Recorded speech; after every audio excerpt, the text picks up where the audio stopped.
بسم اللہ الرحمن الرحیم۔ السلام علیکم ناظرین، آپ دیکھ رہے ہیں پروگرام حقائق، میں ہوں آپ کے ساتھ فائزہ شیرازی۔ ناظرین، آج بڑا اہم کیس تھا جس میں محسن نقوی صاحب بھی عدالت میں پہنچے۔ یہ کیس تھا اسلام آباد ہائی کورٹ میں پی ٹی آئی کے 24 نومبر کے احتجاج کے حوالے سے، یہ احتجاج رکوانے کے حوالے سے تاجر یونین کی درخواست پہ سماعت ہوئی تھی۔ وہاں پہ وفاقی وزیر داخلہ محسن نقوی صاحب اور سیکرٹری داخلہ عدالت میں پیش ہوئے۔ اس کے بعد انہوں نے میڈیا سے جب بات کی تو انہوں نے بڑے اہم بات جو کہ پچھلے دنوں میں کچھ چہم گوئیاں چل رہی تھی، گفت و شنید چل رہی تھی کہ آخر یہ مذاکرات ہوں گے یا احتجاج ہوگا 24 نومبر کو تحریک انصاف کا۔ اس حوالے سے انہوں نے کہا کہ عمران خان سے کوئی مذاکرات نہیں ہو رہے، جو ڈی چوکائے گا وہ گرفتار ہوگا۔ یعنی کہ محسن نقوی صاحب کو جو ہے اگر پی ایم ایل این کی بات کی جائے، موجودہ گورنمنٹ کی بات کی جائے، تو وہ ماضی میں اس طرح کے اسٹیٹمنٹ دے چکی ہیں کہ یہ مہربانی ہے محسن نقوی صاحب کی کہ انہیں وزارت داخلہ کے لیے ہی اکتفا کر لیا، اگر وہ پرائم منسٹر بھی بننا چاہتے تو ہم ان کو کیا کہہ سکتے تھے یا کوئی کیا کہہ سکتا تھا۔ اور دوسری جانب پیپلز پارٹی میں ڈیفینیٹلی نہیں ہے۔ تو اگر محسن نقوی صاحب یہ بات کر رہے ہیں تو اس کا مطلب کہیں نہ کہیں طاقتوروں کی جانب سے بھی یہی میسج ہوگا۔ تو پھر یہ جو مذاکرات ان کے چل رہے ہیں، یہ جو رپورٹ کیا جا رہا ہے ذرائع کے مطابق کہ 2 ملاقاتیں ہو چکی ہیں، ابھی ناظرین یہ ذرائع کے مطابق یہ کنفرم نہیں ہے کہ حکومت کی پاکستان تحریک انصاف سے 2 ملاقاتیں ہو چکی ہیں۔ اس کا مطلب کہیں نہ کہیں مذاکرات چاہتے نہ چاہتے، ڈینائل دیتے بھی تحریک انصاف کے حکومت کے ساتھ ہی مذاکرات چل رہے ہیں۔ اس کا مطلب طاقتوروں کے ساتھ ابھی نہ تو کوئی مذاکرات چل رہے ہیں اور نہ ہی ایسی کوئی صورتحال نظر آ رہی ہے۔ ہو سکتا ہے فائنلی پہلے تمام باتیں جو ہیں طے ہو جائیں اور فائنل جو ایک میٹنگ ہے ان کے ساتھ ہو جائے، اس کا بھی کچھ نہیں کہا جا سکتا، لیکن بہرحال یہ باتیں جو ہیں یہ سامنے آ رہی ہیں۔ ناظرین، اس سب کے علاوہ ہم دیکھ رہے ہیں کہ بڑی امپورٹنٹ، چونکہ 24 تاریخ کی کال ہے، تو ایک یہ کہا جا رہا تھا کہ چونکہ کل ایک مقدمے میں رہائی ہوئی تھی تو جخانہ 2 میں، تو ہو سکتا ہے کہ بانی پی ٹی آئی کی رہائی ہو جائے جیل سے، لیکن ناظرین آپ کو بتاتے چلیں کہ ان کے ابھی 8 مقدمات ایسے ہیں 9 مئی کے حوالے سے جن میں ابھی تک ان کی ضمانت نہیں ہوئی ہے، اور بے تحاشا مقدمات بنے ہوئے ہیں، 100+ ان کی پارٹی کہتی ہے کہ ان پہ مقدمات ہیں۔ لہٰذا اب پنڈی پولیس نے بانی پی ٹی آئی کی تھانہ نیو ٹاؤن میں درج مقدمے میں گرفتاری بھی ڈال دی۔ ابھی تک ان کی رہائی کی کوئی صورتحال نظر نہیں آ رہی ہے، اور ناظرین جہاں پہ رہائی کی کوئی صورتحال نظر نہیں آ رہی ہے وہیں پہ ہی عطا تارڑ صاحب ہیں، ہمارے وفاقی وزیر اطلاعات و نشریات، انہوں نے اسٹیٹمنٹ دی ہے۔ وہ کہہ رہے ہیں جی مذاکرات ہوئے بھی تو پی ٹی آئی کے پرامن رہنے کی ضمانت کون دے گا؟ یہ تو ڈیفینیٹلی ایک پوائنٹ ہے، ویلڈ پوائنٹ ہے، اور ہم اس پوائنٹ پہ ان کا ساتھ دیتے ہیں کہ جناب اس بات کی ضمانت واقعی میں کون دے گا۔ سارے صورتحال پہ بات کرتے ہیں، سارے موضوعات پہ بات کرتے ہیں آج کے پروگرام میں، کیونکہ اسد کیسر صاحب نے بھی گنڈا پور صاحب سے ملاقاتوں کی اور رابطوں کی، معذرت سے ملاقات نہیں، رابطوں کی تصدیق کر دی ہے، اور انہوں نے کہا ہے کہ جی علی امین کو مذاکرات کی اجازت دی ہے بانی پی ٹی آئی نے، اب دیکھنا ہے کہ حکومت کتنی سنجیدگی سے اس ایجنڈے کو آگے بڑھاتی ہے۔ یعنی کہ آ جا کے بال کہیں نہ کہیں حکومت کے ارد گرد ہی گھوم رہی ہے۔ اس سب پہ بات کرتے ہیں آج کے پروگرام میں۔ آپ کو بتاتے چلیں کہ اسٹوڈیو میں ہمیں جوائن کیا ہے میاں سیف الرحمان صاحب ہے، سینئر اینالسٹ ہیں، بہت شکریہ سیف صاحب آپ کا ہمیں جوائن کرنے کے لیے۔ سعید آصف صاحب ہیں، سینئر اینالسٹ ہیں، ہمیں جوائن کر چکے ہیں، بہت شکریہ آصف صاحب آپ کا بھی ہمیں جوائن کرنے کے لیے۔ سب سے پہلے تو سیف صاحب مجھے یہ بتائیے کہ یہ مذاکرات ایگزیکٹلی اگر چل رہے ہیں، جس کا ڈینائل آج دیا ہے وفاقی وزیر داخلہ محسن نقوی صاحب نے کہ مذاکرات یعنی کہ اسٹیبلشمنٹ کے ساتھ تو نہیں چل رہے، تو پھر مذاکرات کا جو گیم چل رہی ہے یہ گورنمنٹ کے ساتھ چل رہی ہے؟ ہاں، یہ بڑی اچھی بات آپ نے کی۔ دیکھیں ابھی تک جو consensus opinion P T I کے اندر پائی جا رہی ہے اور جس کا وہ برملا اظہار بھی کرتے ہیں بارہا، خاص طور پہ بانی پی ٹی آئی، دیکھیں جب پی ٹی آئی ہم کہتے ہیں تو اس کو آپ سمجھ لیں کہ خان صاحب ہیں، کیونکہ خان صاحب کی ذات کے نیچے ہے ساری پی ٹی آئی، وہ ان کے پیچھے چونکہ ان کا گلیمر ہے، ان کے پیچھے ایک ووٹ بینک ہے، تو وہ میرا خیال جس کو مرضی جھاڑ پلا دیتے ہیں، شخصی ووٹ ہے، شخصی جس کو جھاڑ پلا دیں، جس کو بٹھا دیں، جس کو کوئی بیٹھ گئی، لیٹ گئی، وہ تقریباً یہ ساری ویسے تو پارٹیوں میں تقریباً ساری یہی ساری پارٹیوں میں ہو رہا ہے، بہت دیر سے چل رہی ہے، لیکن خان صاحب ذرا ان سے ذرا سٹرونگ ہیں، چونکہ ڈکٹیٹر بھی وہ سٹرونگ ہیں پولیٹیکل۔ بہرحال آپ ان کو پولیٹیکل ڈکٹیٹر کہہ رہے ہیں، پولیٹیکل ڈکٹیٹرشپ ہی ہوئی نا جی، تو یہ تو ساری پارٹیوں میں ہے نا، ہاں سب میں ہے۔ میں تو پہلے آپ سے کہہ رہا ہوں کہ میں نے ایسے اب دیکھیں نا نون لیگ کی جو موروثی سیاست، میرے بھائی ہیں وہ بھی آپ کو بتائیں گے، ہم اکٹھے رپورٹنگ کرتے رہے ہیں، موروثی سیاست جو نون لیگ میں چل رہی ہے وہ بھی چل رہی ہے، مطلب اس شریف فیملی سے باہر کسی کو کوئی عہدہ ہی نہیں ملتا، مین عہدہ یہ شخصی ہے، یہ بھی کوئی اتنی کم ہی خطرناک نہیں ہے یہ بھی، کیونکہ اگر فرد واحد کے اوپر ہی سارے فیصلے ہونے ہیں۔ اب دیکھیں آج انہوں نے جو بیان دیا، آج ان سے بھی میڈیا نے ایک ملاقات کی ہے، میڈیا ٹاک ہوئی ہے ان کی جیل اڈیالہ کے باہر، اڈیالہ ہی کے کمپاؤنڈ میں جہاں بھی الاؤ ہوتا ہے ان کی میٹنگ ہے میڈیا کے ساتھ۔ تو وہاں پہ انہوں نے یہ کہا کہ میں یہ دیکھیں آپ میڈیا کے جو لوگ ہیں، آپ بھی میڈیا پرسن ہیں، میں بھی میڈیا پرسن ہوں، ہمیں ایک تھوڑی سی ہمارے اندر ایک شرارت کی حص ہوتی ہے، وہ اس لیے نہیں ہوتی کہ ہم نے کوئی شرارت کرنی ہوتی ہے، وہ اس لیے ہوتا ہے کہ ہم نے آپ کے اندر سے جی آپ نے آپ کے اندر سے بات نکالنی ہوتی ہے. اب انہیں کسی ہمارے جیسے شرارتی دوست نے یہ سوال کر لیا کہ جی آپ کے مذاکرات کن سے ہونے ہیں یا کن سے ہو رہے ہیں، انہوں نے کہا یہ میں نہیں بتا سکتا کن سے ہو رہے ہیں. یعنی یہ بھی آج کا ٹکر ہے بڑا اہم، اور بہت سارے چینلز نے یہ چلایا ہے. اب بات یہ ہے کہ وہ تو خود بھی پی ٹی آئی کے بانی بھی اور یہ کہہ رہے ہیں کہ جی طاقت کا تو سرچشمہ حکومت ہے ہی نہیں. اگر آپ محسن نقوی کی بھی آپ بات کر رہے ہیں تو محسن نقوی کے پیچھے بھی قوتیں کون سی ہیں وہ بھی سب کو علم ہے، ڈھکی چھپی باتیں تو نہیں ہیں. اور یہاں بھی ہمارے ہاں جو نظام چل رہا ہے وہ 100% بالکل اس میں انڈیپینڈنٹ نہیں ہے شہباز گورنمنٹ. اس میں چونکہ اس میں ایک ایشو 9 مئی کا بھی چل رہا ہے جس کو ہم تو بارہ لکتا گئے ہیں لوگ، آپ جی 9 مئی سن کے کان پک گئے نے، جیسے آپ لوگ کہتے ہیں جی 47 فارم تو کان پک گئے نے. ہمارے کان بڑی جلدی پکتے ہیں، بھلے پورا ملک ہی تباہ ہو جائے، آگ لگ جائے، لیکن یہ ہے کہ چلو ہم بوریت کا شکار بڑی جلدی ہو جاتے ہیں. وی آلویز وانٹ فن، کہ کوئی احتجاج ہو جائے، کوئی 24 نومبر ہو جائے، کوئی دھوم دھماکہ ہو جائے.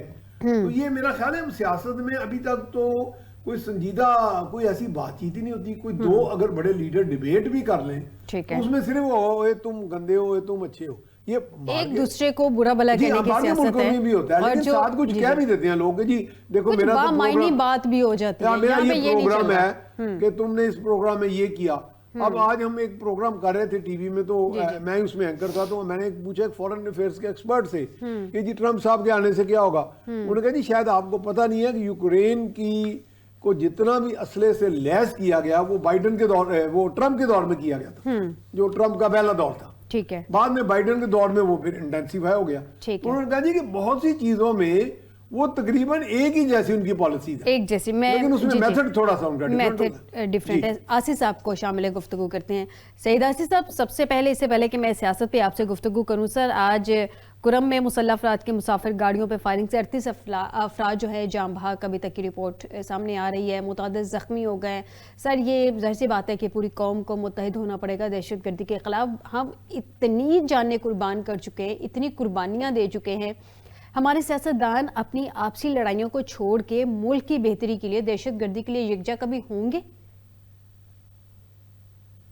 جی السلام علیکم، میری آواز آ رہی ہے آپ کو؟ جی جی سعید صاحب آپ کی آواز آ رہی ہے. سعید صاحب کی آڈیو مجھے اسٹوڈیو میں نہیں آ رہی، اس کو ذرا فکس کیجئے گا. آپ کی آواز نہیں آ رہی، مجھے بہت خوشیوں سے میں سنتا ہوں. تو یہ تو ثانیہ کی آپ بات کر رہے ہیں. اب دیکھیے ابھی کل ہی ایپیکس کمیٹی کا اجلاس ہوا جس میں ساری سول اور عسکری قیادتیں تھی، اور انہوں نے یہ عزم باندھا تھا کہ ہم نے آصف صاحب میں اپنی ٹیم سے کہوں گی کہ آپ کو دوبارہ کال کریں، اور شاید کچھ ایشو آ رہے ہیں تو آپ کی آواز سننے میں مجھے ذرا پرابلم ہے، تو دوبارہ آپ سے کانٹیکٹ کرتے ہیں. صاحب صاحب مجھے یہ بتائیے گا کہ یہی سوال 38 قیمتی جانیں تھی جو کہ مسافر جانیں تھی، جو کہ جی بالکل. اور یہ دیکھیں تواتر کے ساتھ واقعات ہو رہے ہیں. ہماری جو انڈر بیلی ہے وہ اتنی سافٹ ہو گئی ہے، یعنی کہ ہمارے اندر در آ گئے ہیں یہ لوگ، ہمارے اندر اتنے ویکنیسز ہیں جن کو ایکسپلائٹ کیا جا رہا ہے. چلیں اگر ہم اندر سے ویکنیسز وہی، جیسے آپ نے بڑی اچھی بات کی ابتدائی میں کہ ہم سب کو ایک یکجہتی کا مظاہرہ کرنا پڑے گا. میں تو بلکہ کہتا ہوں کہ جو لوگ زیادہ مقبول ہیں، جن کے پیچھے زیادہ میسز کا ووٹ ہے، ان کے اوپر زیادہ بھاری ذمہ داری ہے کہ اگر وہ اس میں لیڈ کریں، اس جنگ کے خلاف وہ لیڈ کریں فرام دا فرنٹ، اور وہ کہیں جی ٹھیک ہے میں نے اختلاف بلا دیے، ہم کرپشن پہ بھی ہاتھ ڈالیں گے، ہم غلط لوگوں کو بھی پکڑیں گے. پہلے بھی انہوں نے پکڑے تو تھے، خان صاحب نے بھی لوگ پکڑے تھے سیاستدان. تو یہ ہے کہ یہ سب کچھ ہو جائے گا، لیکن اس وقت کی سب سے خوفناک جو ہماری صورتحال ہے وہ یہی ہے کہ آئے روز کوئی دہشت گرد آتا ہے، کوئی فائرنگ کر جاتا ہے، معصوم نہتے لوگوں کو مار جاتا ہے، اور پھر جا کے وہ ہوا میں تحلیل ہو جاتا ہے. یہ کیا ہو رہا ہے ملک کے ساتھ. اور پھر جیسے کہ میں نے آپ کے ایک پروگرام میں کہا کہ میں چین کے ایک بہت بڑے عہدیدار کے پاس آج سے چند ہفتے پہلے، بہت پرانی بات نہیں، تازہ ترین بات ہے، بیٹھا تھا کہ جی آپ کے بشام میں بھی مارے گئے لوگ چینی ورکرز، آپ کے پھر آئے روز مارے جاتے ہیں، کراچی ایئرپورٹ پہ بھی مارے گئے. تو آپ تو افغانستان میں اتنا تجارت کر رہے ہیں اور اتنا بڑا وہاں واخان پروجیکٹ بنا رہے ہیں, کوریڈور بنا رہے ہیں جس میں اربوں ڈالر آپ لگا رہے ہیں, وہ ٹھیک ہے اسٹریٹجیکلی آپ کے لیے امپورٹنٹ ہے, لیکن پاکستان کو اس میں اکیلا تو نہ چھوڑیں, آپ بھی اپنا وزن ڈالیں. جی بالکل وزن ڈالیں. آصف صاحب ہمارے ساتھ موجود ہیں. جی آصف صاحب آپ کچھ کہہ رہے تھے. جی میں عرض کر رہا تھا کہ کل ایپیکس کمیٹی کا اجلاس تھا پرائم منسٹر کی زیر صدارت. جی یہی ایشو اس میں ٹیک اپ ہو رہا تھا, کیونکہ اس اجلاس کے سے پہلے بھی دہشت گردی کی جتنی وارداتیں ہوئی وہ سب کے سامنے, اور ٹارگٹ انہوں نے کیا ہوا ہے بلوچستان کو ٹارگٹ اس لیے کرتے ہیں کہ وہاں سی پیک ہے, اور سی پیک جو ہے وہ ہضم نہیں ہو رہا تھا, انڈیا کو ہضم ہو رہا ہے نہ امریکہ کو ہضم ہو رہا ہے. تو اس کے علاوہ وہاں جو معاملات ہیں, اب جو علیحدگی پسند عناصر کے جو معاملات ہیں, جو تنظیمیں ہیں بی ایل اے وغیرہ جو تنظیمیں ہیں, تو ان کا اپنا ایک ایجنڈا ہے اور وہ ایجنڈا بھی انڈیا ان کو ڈکٹیٹ کرتا ہے. تو یہ ہماری بدقسمتی ہے کہ اگر یہاں سے ہمارے ملک کے اندر سے وہ فیسیلیٹیٹ ہوتے ہیں, انہیں ہیلپ آؤٹ کیا جاتا ہے, ان کی سہولت کاری کی جاتی ہے, فنڈنگ کی جاتی ہے, تو یہی سوچنے والی بات ہے. یہی میرا خیال ہے ایپیکس کمیٹی کا ایجنڈا تھا کہ ملک کے اندر سے ہم نے کیسے کنٹرول کرنا ہے. ملک کے اندر سے اگر خلفشات اٹھ رہا ہے اور وہ انہیں سپورٹ مل رہی ہے دہشت گردوں کو, تو اس کا کلا کبا کیسے کرنا ہے. تو اس کے لیے ظاہر ہے ایک لائحہ عمل جو کل انہوں نے طے کیا, اور میں سمجھتا ہوں کہ یہ انہوں نے جواب دیا ہے اس لائحہ عمل کا, کہ آرمی چیف ایک عزم کا اظہار کر رہے ہیں کہ ہم نے دہشت گردی کا ہر صورت خاتمہ کرنا ہے. فوجی آپریشن کے آغاز کا انہوں نے اندیا دیا, اور اس کے ساتھ ہی پھر دہشت گردی کی وارداتیں اور خوفناک طریقے سے وارداتیں شروع ہو گئی. آصف صاحب اگر ہم سیاست ایک قومی, میں تو سمجھتا ہوں کہ ایک لمحہ فکری ہے اس وقت جو ایک ملک میں سیاسی حوالے سے انریسٹ ہے, اس کو بھی مد نظر رکھ کے ہماری قومی قیادتوں کو ملک کی بقا کی خاطر کم از کم ایک پلیٹ فارم پر اکٹھے ہونا چاہیے. بالکل صحیح کہہ رہے ہیں کہ ایک پلیٹ فارم پہ آنا چاہیے اور یکجا ہونا چاہیے. بالکل یہ ایک میسیج ہے آج کا بھی, کیونکہ ظاہر سی بات ہے ہمارا پیارا وطن ہے, ہمارے پیارے لوگ ہیں, اور اگر کسی کی بھی ساتھ دہشت گردی کا واقعہ ہوتا ہے تو تکلیف ہوتی ہے, بہت تکلیف ہوتی ہے. سب کو یکجا پلیز ہونا چاہیے. مجھے یہ بتائیے گا آصف صاحب, اگر سیاسی صورتحال دیکھیں اس پہ آپ کو کہیں پہ یکجہتی نظر آ رہی ہے؟ مذاکرات کی باتیں کی جا رہی ہیں. آج تو کلیئر کٹ دو ٹوک بات سامنے آ گئی نا محسن نقوی صاحب کی جانب سے کہ کوئی مذاکرات نہیں کیے جا رہے. اگر کوئی وہاں پہ آئے گا تو پھر اس سے اس طرح سے نپٹا بھی جائے گا. اسپیشلی ڈی چوک کے حوالے سے انہوں نے سیکیورٹی کا بتایا کہ جی بڑی سخت سیکیورٹی ہے. تو یہ پہ مذاکرات, آپ بھی اپنا ویو دے دیں, ایگزیکٹلی حکومت کے ساتھ چل رہے ہیں اور تاثر تو دیا جا رہا تھا کہ اسٹیبلشمنٹ کے ساتھ چل رہے ہیں. آصف صاحب, آصف صاحب آپ تک میری آواز پہنچ رہی ہے؟ آصف صاحب آپ تک میری آواز پہنچ رہی ہے؟ ناظرین, سعید آصف صاحب کے ساتھ کوئی پرابلم دوبارہ سے ہے اس کو. جی آج کل یہ اطلاعات ہیں نا کہ حکومت بند بھی کرنے چاہ رہی ہے 23 تاریخ کو, انٹرنیٹ بھی سلو, بھی فائر وال کے بھی دوبارہ سے, تو وہ سارے ایشوز ناظرین بالکل ساتھ ساتھ ہیں. مجھے سیف صاحب یہ بتائیے گا کہ فیصل واڈا اور ظاہر سی بات ہے ہمارے جو محسن نقوی صاحب ہیں وہ ان کے لنک تو کسی سیاسی پارٹی سے نہیں ہے, لیکن دونوں سینیٹر بھی منتخب ہوئے ہیں. فیصل واڈا صاحب جب میسیجنگ آ کے کرتے ہیں تو پتا ہوتا ہے کہ یہ میسیجنگ ایگزیکٹلی کیا ہے, کہاں سے ہے. فیصل واڈا نے یہ کہا ہے کہ جرنلسٹ بھی ہیں ویسے ایسے.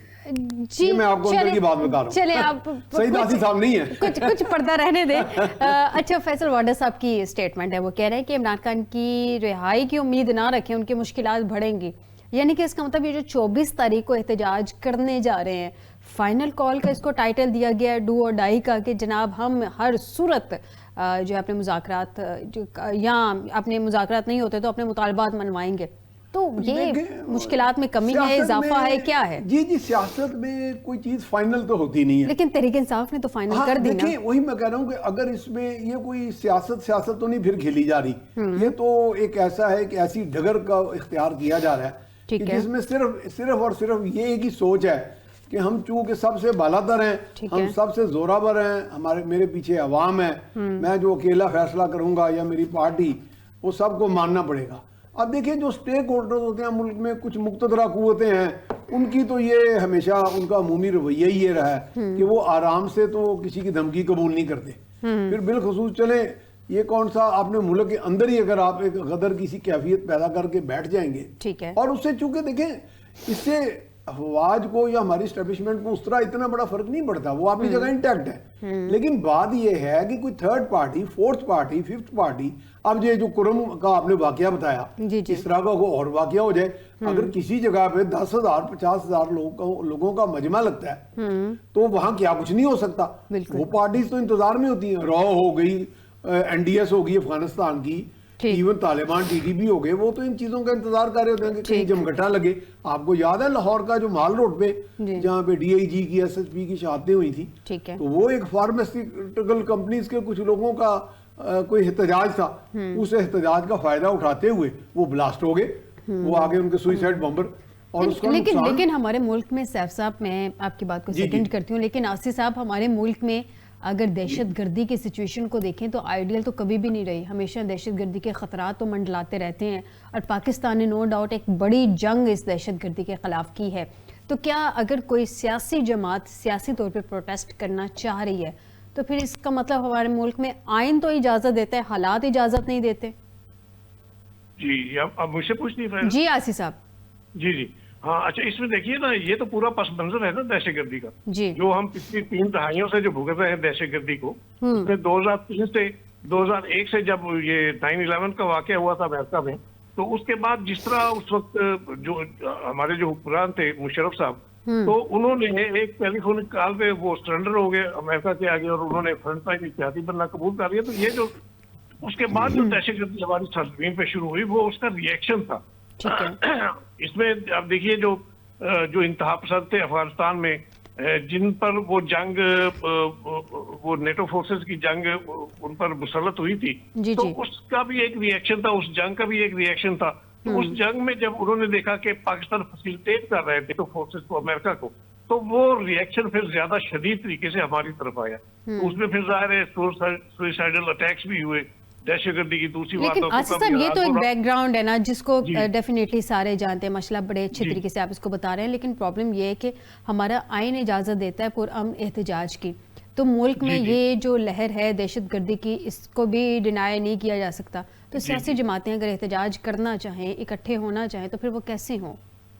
اب دیکھیے نا, اس وقت فائدہ یہی میں عرض کرنا چاہتا ہوں کہ اس وقت جو سچویشن ہے, جس طرح دہشت گرد جو ہے ایک دم انہوں نے ایکٹیو ہو کر وہ پاکستان کی دھرتی پر انہوں نے خون کی ندیاں بہانا شروع کی ہیں, تو اس فضا میں کیا کوئی سوٹ کرتا ہے کسی پولیٹیکل پارٹی کے لیے کہ وہ اپنے کاز کے لیے اپنے سیاسی ایجنڈے کے تحت وہ سڑکوں پر آئے اور انہی کو فیسیلیٹیٹ کریں, جب ملک میں آلریڈی انریسٹ ہے, آلریڈی عدم تحفظ ہے.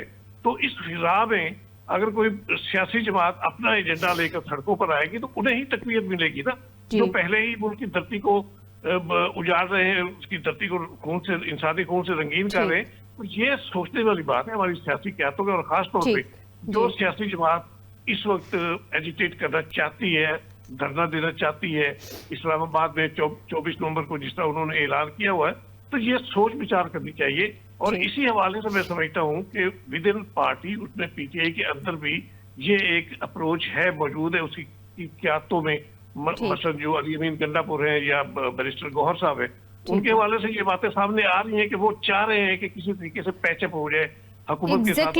آصف صاحب یہی میرا سوال ہے, لیکن مجھے ایک چھوٹا سا بریک لینا ہے. ناظرین ایک چھوٹا سا بریک لیتے ہیں, بریک کے بعد واپس آتے ہیں. تو جانتے ہیں کہ یہ جو 2 دن میں 2 ملاقاتیں ہوئی ہیں گنڈا پور صاحب کی اور بیرسٹر گوہر کی, یہ ملاقاتیں ایک جرم بانی کہہ رہے ہیں کہ احتجاج کریں, قیادت جو ہے بار بار کہا جاتا ہے کہ کمپرومائزڈ ہے, اور یہ جا کے منا رہے ہیں کہ جناب احتجاج کو یا تو ملتوی کر دیں یا اس کو مؤخر کر دیں, آپ اس کو ڈیلے کر دیں, یا کسی بھی طرح سے احتجاج کو ختم ہی کر دیں, مذاکرات کر لیتے ہیں. تو یہ ایگزیکٹلی تحریک انصاف چاہ کیا رہی ہے اور ایگزیکٹلی سچویشن کیا ہے؟ ایک بریک کے